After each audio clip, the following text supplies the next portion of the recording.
Olá! Vamos começar aqui uma aula onde nós vamos resolver uma questão do Enem, da prova de Matemática e suas tecnologias, uma questão que envolve um conceito da matemática do ensino médio muito utilizado, muito importante, não só no ensino médio, a gente começa aprendendo lá no ensino fundamental, no 9º ano normalmente, revê no ensino médio e caso você vá fazer algum curso na área de exatas, você vai continuar trabalhando com esse conceito que nós vamos ver aqui nesta questão. Então acompanhe comigo, nós vamos resolver passo a passo aqui a nossa questão do Enem. Olha só, vamos resolver então uma questão que caiu na prova.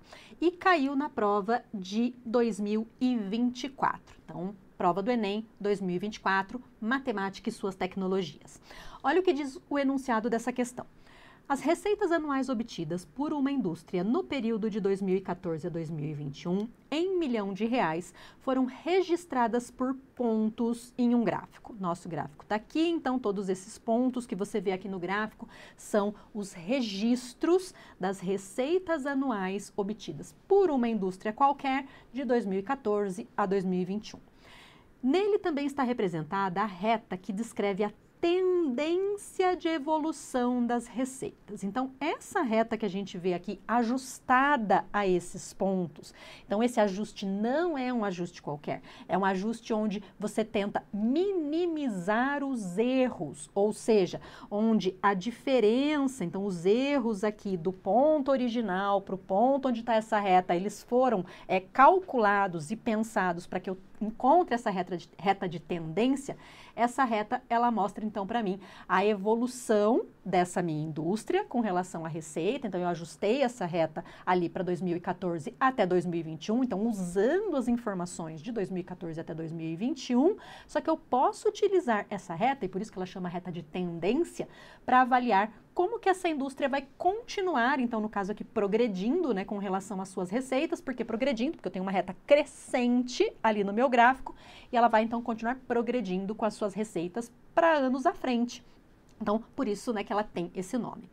Olha só, essa reta então ela pode ser utilizada para estimar as receitas dos anos seguintes, ok? A estimativa da receita em milhões de reais dessa indústria para o ano de 2026, obtida a partir dessa reta de tendência, e aí vem então para nós as alternativas, as 5 alternativas que nós vamos ter que então calcular para entender qual delas que está correta. Observem que é exatamente o que nós falamos ali atrás. Eu tenho o gráfico, a reta de tendência está ali representada e eu tenho dados de 2014 até 2021, mas eu preciso entender qual é a regra que forma essa reta de tendência, né, essa função linear, essa função afim que está ali representada, essa função do primeiro grau que está ali representada. Então, ela é uma reta e eu posso encontrar a regra que permite que eu defina qual é a função do primeiro grau ali representada. E aí, se eu tenho essa função, se eu tenho essa regra, eu consigo encontrar valores para outros pontos quaisquer e, consequentemente, vou conseguir encontrar para 2026. Então, o que a gente precisa é justamente calcular qual é essa função, certo? Que função, eu vou chamar ela aqui de f de x, que função é essa?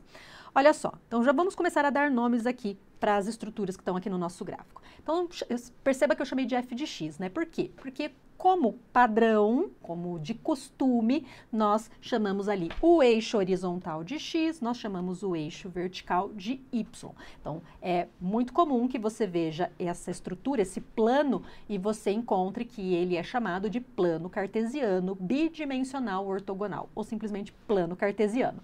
E no plano cartesiano, o meu eixo horizontal, ou eixo das abscissas, é o meu eixo x, o meu eixo vertical, ou eixo das ordenadas, é o meu eixo y, tá? Então, é isso que a gente tem aqui.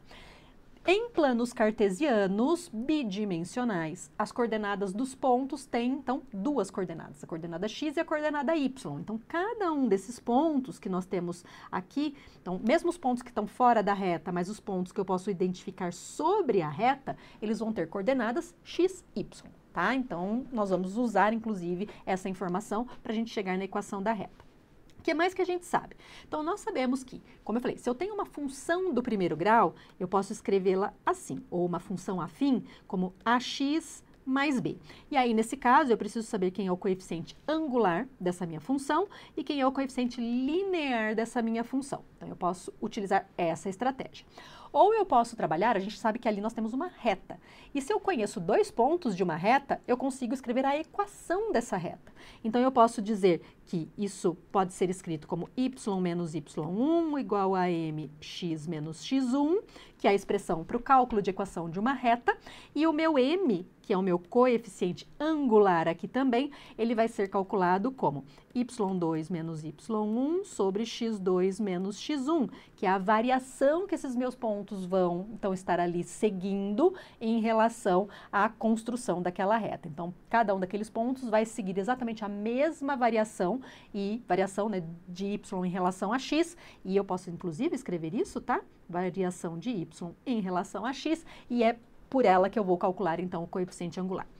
Então, sabendo de tudo isso, vamos aqui para esse espaço que nós deixamos para fazer alguns cálculos, justamente para a gente chegar nessa equação, tá? Eu preciso calcular essa equação. Olha só, o que eu falei? Eu preciso de 2 pontos para calcular essa equação. Apenas 2. E eu tenho alguns lugares aqui no meu gráfico que eles estão mais fáceis para nós trabalharmos. Então, eu tenho aqui esse ponto, eu tenho esse ponto aqui e eu tenho esse outro ponto aqui, tá? Então, nós temos 3 pontos que estão bem fáceis de nós identificarmos. Identificarmos o quê? Quem são as suas coordenadas? Então, qual que é a coordenada x e qual é a coordenada y de cada um desses pontos? Eu escolhi justamente olhando para essa malha quadriculada do nosso plano cartesiano para facilitar encontrar as coordenadas desses pontos. Eu poderia pegar aqui o 2020 também, onde bem facilmente eu consigo encontrar as coordenadas. Nós vamos usar os 2 primeiros pontos, tá? Então, nós vamos usar aqui o 2014 e o 4 e o 2017 com o 5. Só que eu não quero trabalhar com os meus anos. Eu vou, em vez de utilizar 2014, 2015, eu vou numerar o meu eixo x. Então, eu vou dizer que o 2014 é 1, 2015 é 2, 2016 é 3 e assim sucessivamente. Então, 4, 5, 6, 7 e 8, tá? Então, até 2021 eu tenho esses pontos. E dessa forma, esse meu primeiro ponto aqui, ele tem coordenada 1 e 4, então 1 para x e 4 para y, e ele tem o meu segundo ponto, coordenadas 4 e 5. Então, 4 para x e 5 para y, tá? Se você quiser trabalhar com 2020, ele teria coordenadas 7 e 6. Então, pode trabalhar com ele também. Nós vamos trabalhar aqui com os 2 primeiros pontos. Então, as coordenadas para eles. Então, o que a gente sabe até agora? Bem, nós sabemos que para 2014, eu estou utilizando o ponto com coordenadas 1 e 4, e eu vou chamar esse ponto, já que ele é o meu primeiro ponto de avaliação, vou dizer que ele tem coordenadas x1, y1. O segundo ponto, que é o de 2017, ele tem coordenadas 4 e 5, e como ele é o nosso segundo ponto, eu vou dizer que ele tem coordenadas x2, y2. E o que a gente quer calcular? Nós queremos calcular para 2026. Então, olha só, no gráfico eu tenho até 2021 e o meu 2021 é 8. Então, eu tenho ainda 2022, 2023, 2024, 2025 e 2026. Então, 5 pontos à frente de 2021, portanto, 8 mais 5 igual a 13. Então, a minha coordenada para 2026, a coordenada x é igual a 13 e a coordenada y eu não conheço. É exatamente ela que a gente vai calcular. O que a gente falou que vai usar? Equação da reta. Então, nós temos ali y menos y1 igual a mx menos x1, tá? Isso aqui que nós vamos utilizar. E aí, o y1 e o x1 já estão bem evidentes aqui para nós. Então, o x1 vale 1, o y1 vale 4. Então, seria esse lugar e esse lugar, essas posições, bastaria eu substituir esses valores. Mas eu ainda preciso calcular o meu coeficiente angular, o meu m. Então, olha só o que nós vamos fazer. Primeiro, quem que é o coeficiente angular? Então, nós já vimos ali que tem uma expressão que permite calcular ele, mas quem que é esse coeficiente na prática, né? Então, conceitualmente, para nós entendermos. Imagine que você tem aqui uma reta paralela ao eixo x e que essa reta, então, em relação a tua reta que você procura a inclinação dela, né? Procura qual é a equação dela, mas você precisa da inclinação dela para entender qual é essa equação. Essa inclinação, ela mede alfa, então é um ângulo ali que você não conhece, poderia ser 30 graus, 45, 27, a gente não sabe que ângulo é esse, por isso que a gente chamou de ângulo alfa. E aqui, olha só, eu posso traçar um triângulo. usando esses pontos e essas informações que nós temos. Eu vou pintar ele todo aqui de verdinho e eu vou desenhar aquele alfa de outra cor de novo aqui. Vamos ver se ele pega por cima. Pega, olha lá, o nosso alfa, tá? Então, esse triângulo que nós temos aqui. O que a gente sabe desse triângulo já? Bem, eu conheço as coordenadas deste vértice e desse vértice. E eu tenho um vértice aqui embaixo desse meu triângulo que eu também consigo conhecer as coordenadas dele. Por quê? Olha só, com relação ao eixo X, ele caminhou do 1 até o 4. Então, ele tem coordenada 4 lá para o meu eixo X. E com relação ao eixo Y, então, na vertical, ele não caminhou. Ele está exatamente na mesma altura do ponto 1 e 4, ou seja, ele tem a mesma coordenada Y do ponto 1 e 4. Então, ele tem coordenadas 4 e 4. Ainda mais, olha só, vou lá colocar aqui uma outra cor para a gente ir identificando. Nós falamos que aqui eu tinha x1, y1 e que aqui eu tinha x2, y2. E nós acabamos de dizer, então, agora que o meu ponto, esse ponto novo ali que nós colocamos aqui embaixo, esse último vértice, ele tem, então, a mesma coordenada x do ponto x2, y2. Então, eu posso chamar isso aqui de x2. E ele tem a mesma coordenada y do meu ponto 1 e 4. Então, eu posso chamar isso aqui de y2. Opa, y1. Marquei errado. Mesma coordenada deste aqui, y1, tá? Então, x2, y1 são as coordenadas deste ponto. Então, eu tenho todas as coordenadas para esse triângulo. Para que eu estou fazendo tudo isso? Para a gente entender aquele ângulo, tá? Entender a inclinação daquela reta. Então, o que nós temos ali? Um triângulo retângulo. Certo? Então, o meu triângulo ali, ele tem ali entre os catetos um ângulo de 90 graus. Meus catetos são perpendiculares. Então, esse triângulo é um triângulo que tem um ângulo reto, portanto um triângulo retângulo. Se eu tenho um triângulo retângulo e eu quero calcular alguma coisa em relação a um ângulo desse triângulo, eu posso usar as funções trigonométricas. Aqui no nosso caso, nós temos o quê? Nós temos o cateto oposto a esse ângulo alfa e nós temos o cateto adjacente a esse ângulo alfa. Quando eu relaciono cateto oposto e cateto adjacente, qual função que eu vou utilizar? Tangente. Então, olha só, eu tenho que a tangente de alfa é o cateto oposto sobre o cateto adjacente e exatamente ela é o meu m, ela é o meu coeficiente angular. Tá? É esse coeficiente que nós temos aqui. E é por isso que nós podemos escrever esse m como y2 menos y1 sobre x2 menos x1. Olha lá, quem que é o cateto oposto, que é o y2 menos y1?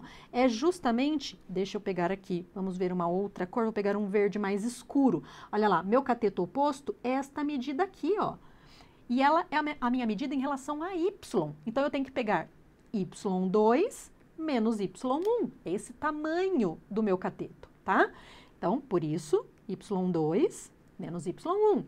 E com relação ao cateto adjacente, que é o meu x, é o tamanho desse cateto. E ele, então, vai de x1 até x2, e por isso que eu faço o ponto final menos o ponto inicial, x2 menos x1. Então, exatamente assim que a gente identifica quem é o nosso coeficiente angular, tá?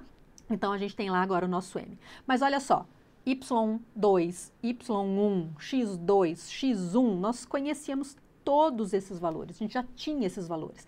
Então, basta agora eu substituir nessa expressão. Então, eu vou pegar aqui, vou agora usar o valor para o m, tá? Então, eu tenho y menos y1 igual a y2 menos y1 sobre x2 menos x1, isso vezes x menos x1. Tá? Então, agora no lugar do m, eu usei y2 menos y1 sobre x2 menos x1. E eu vou substituir agora todos esses valores que nós temos aqui. A gente já tinha deixado eles identificados ali no cantinho. Então, quem que são esses nossos valores? Olha só, eu tenho y menos 4 igual, então vou abrir parênteses aqui ainda, tenho 5 menos 4 sobre 4 menos 1, isso vezes x menos 1. Isso vai dar y menos 4 igual a 1/3 x menos 1. E aí eu vou organizar essa minha expressão, tá? Porque qual que é o comum para equações de reta e principalmente quando eu quero utilizar essa equação para encontrar depois valores subsequentes? É deixar o y isolado e todo o restante do outro lado da minha expressão. Então, agora eu vou organizar essa expressão para isolar o meu y. Então, eu tenho ali que o meu y vai ser 1/3 de x menos 1/3 mais 4 e, portanto, meu y vai ser 1/3 de x mais 11/4, e eu posso escrever essa expressão, então, como y igual a x mais 11, opa, aqui é 3, deixa eu só corrigir, 11/3 x mais 11 sobre 3, tá? Aqui, lembrando que eu estou trabalhando com soma de frações. Então, eu tenho menos 1/3 mais 4, vou calcular o mínimo múltiplo comum, vou ter então que isso é menos 1/3 mais 12 sobre 3, e aí que eu consigo então fazer essa operação. Então, essa aqui é a nossa expressão, e como eu tenho y igual a x mais 11 dividido por 13, eu ainda posso falar que isso aqui é f de x igual a y igual a x mais 11 sobre 3. É aquela relação entre equação de reta e função de reta que nós podemos utilizar. Olha só, quase pronto o nosso cálculo, tá? E aqui a gente está fazendo devagar, relembrando conceitos. Claro que se você souber rapidamente essas fórmulas, essas expressões, e já, né, você lembrou da expressão, você já vai aplicando ela, você consegue resolver muito mais rápido do que o que a gente está fazendo aqui. Então, nossa expressão está lá, f de x igual x mais 11 sobre 3. O que eu quero calcular? Eu quero calcular para 2026. Então, essa regra aqui que nós chegamos, ela é a função, é a reta que representa a tendência que eu tenho aqui para o nosso crescimento desses valores. Então, eu vou até repetir ela aqui, tá? Então, f de x igual a x mais 11 sobre 3 é a nossa função de tendência, é o nosso f de x aqui, é a função desta reta. Então, para qualquer ponto agora que esteja sobre essa reta, e que seja para 2022, 2023, 2026, 2050, se a tendência continuar sendo essa, eu continuo usando essa função e eu consigo encontrar, então, o crescimento dessa minha indústria com relação à receita para qualquer um desses pontos. Nós queremos, particularmente, calcular para 2026. E para 2026, nós vimos que o nosso x ia ser 13. Então, só vou voltar aqui rapidamente, ó, a gente já tinha deixado isso aqui no nosso cantinho ali de informações.